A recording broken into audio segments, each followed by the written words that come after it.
ibu-ibu masih semangat ya? Semangat. Sekarang kita lanjut materi selanjutnya mengenai prinsip melayani lansia dan cara menghadapi lansia yang sulit perilakunya. Di sini sudah saya tempel 2 flip chart ya ibu-ibu mengenai prinsip menghadapi lansia dan prinsip melayani lansia dan cara menghadapi lansia yang sulit perilakunya. Nah, dari 2 flip chart ini saya akan menjelaskan sedikit ya ibu-ibu mengenai flip chart ini. Yang pertama, prinsip melayani lansia itu adalah, siapa yang tahu ibu-ibu? Saya tanya dulu sebelum saya bacakan. Sabar. Sabar, benar. Apalagi? Harus rajin. Rajin, ya benar, sangat benar sekali ibu-ibu ya. Jadi benar sekali yang dikatakan tadi sama Ibu Solehah sama Ibu Marda. Nah, kita baca sama-sama ibu ya dari flip chart pertama. Itu cara menghadapi atau prinsip melayani lansia. Yang pertama itu adalah tidak memberikan stigma atau cap kepada lansia. Itu yang pertama ibu-ibu ya. Maksudnya begini, kita jangan menganggap lansia itu adalah orang yang tua atau orang yang tidak mengucilkannya seperti itu ibu-ibu ya.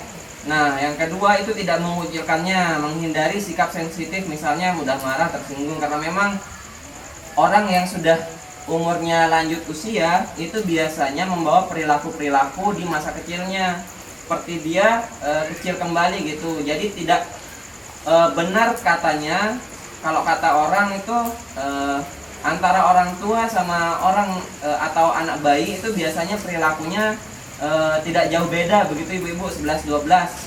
Nah, jadi itu adalah memang bawaan dari lansia ibu-ibu ya.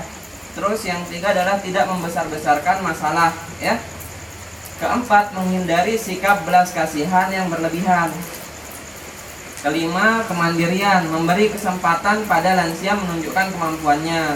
Maksudnya seperti ini. Jadi lansia itu tidak selamanya dia memiliki kebergantungan pada orang lain. Mungkin ada kalanya dia bisa melakukan hal-hal yang mungkin dia bisa lakukan, seperti misalkan makan sendiri atau melakukan hobi-hobi yang dia sukai atau berolahraga seperti itu ibu-ibu. Nah, yang terakhir yaitu keluarga sebagai sumber pemecah masalah ya. Nah, begitu caranya ibu-ibu ya.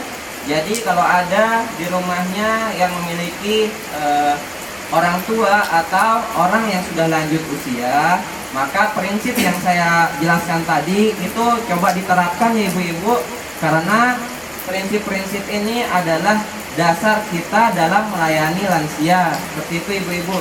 Nah, yang kedua dari flip chart ini adalah cara menghadapi lansia yang sulit perilakunya. Nah, seperti yang saya bilang tadi, lansia itu adalah orang yang lanjut usia atau orang tua.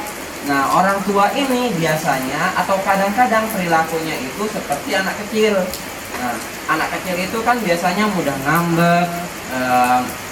Biasanya jika ditegur atau disalahkan tidak mau, dan banyak perilaku yang biasanya membuat orang tua dan orang anak kecil itu sama seperti itu ibu-ibu dalam hal perilakunya seperti itu. Nah, cara menghadapi yang pertama adalah kita harus tetap menghormati dan menghargai lansia sebagai orang tua ya. Terus yang kedua, bersikap sabar dan bijaksana terhadap perilaku orang tua atau lansia. Yang ketiga, memberikan kasih sayang dan menjadi pendengar yang baik bagi lansia. Karena kenapa ibu-ibu, biasanya lansia itu butuh juga didengarkan. Mungkin dia ada beberapa perasaan ketika di hari tua, mungkin dia mengingat masa tuanya sudah di akhir masanya ini, dia sudah tidak lama lagi hidup di dunia. Mungkin dia ingin bercerita banyak kepada ibu-ibu. Jadilah pendengar yang baik di sana ibu-ibu ya, karena kita akan mengalami di masa-masa itu nanti ketika kita tua begitu ibu-ibu.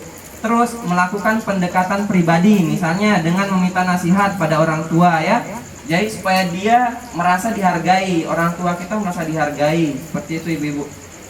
Nah, yang terakhir yaitu adalah beri kesempatan terhadap apa yang disukai lansia, termasuk kapan ia mau mandi, apa yang ia mau makan, apa yang ia mau kerjakan sepanjang tidak membahayakan dirinya. Jadi kita harus memberi kesempatan kepada orang tua yang sudah lansia, termasuk kapan ia mandi. Misalkan dia mau mandi sendiri, kita lihat, beri dia kesempatan, jangan sampai kita membatasinya seperti itu ibu-ibu ya.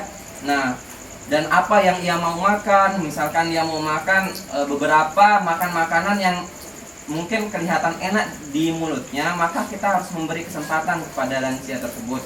Terus yang ketiga itu adalah apa yang ia mau kerjakan sepanjang tidak membahayakan hidupnya. Ini maksudnya mungkin jika ada orang tua kita atau orang yang sudah lanjut usia ingin melakukan hal-hal yang menyenangkan di hidupnya dan ia ingin melakukan itu di akhir hidupnya, mungkin kita harus berikan dia kesempatan itu supaya apa yang ia lakukan itu berkah. Dan dari flip chart ini, dari langkah-langkah ini saya sudah memberikan 2 langkah, yaitu atau 2 metode dalam prinsip melayani lansia dan cara menghadapi lansia yang sulit perilakunya.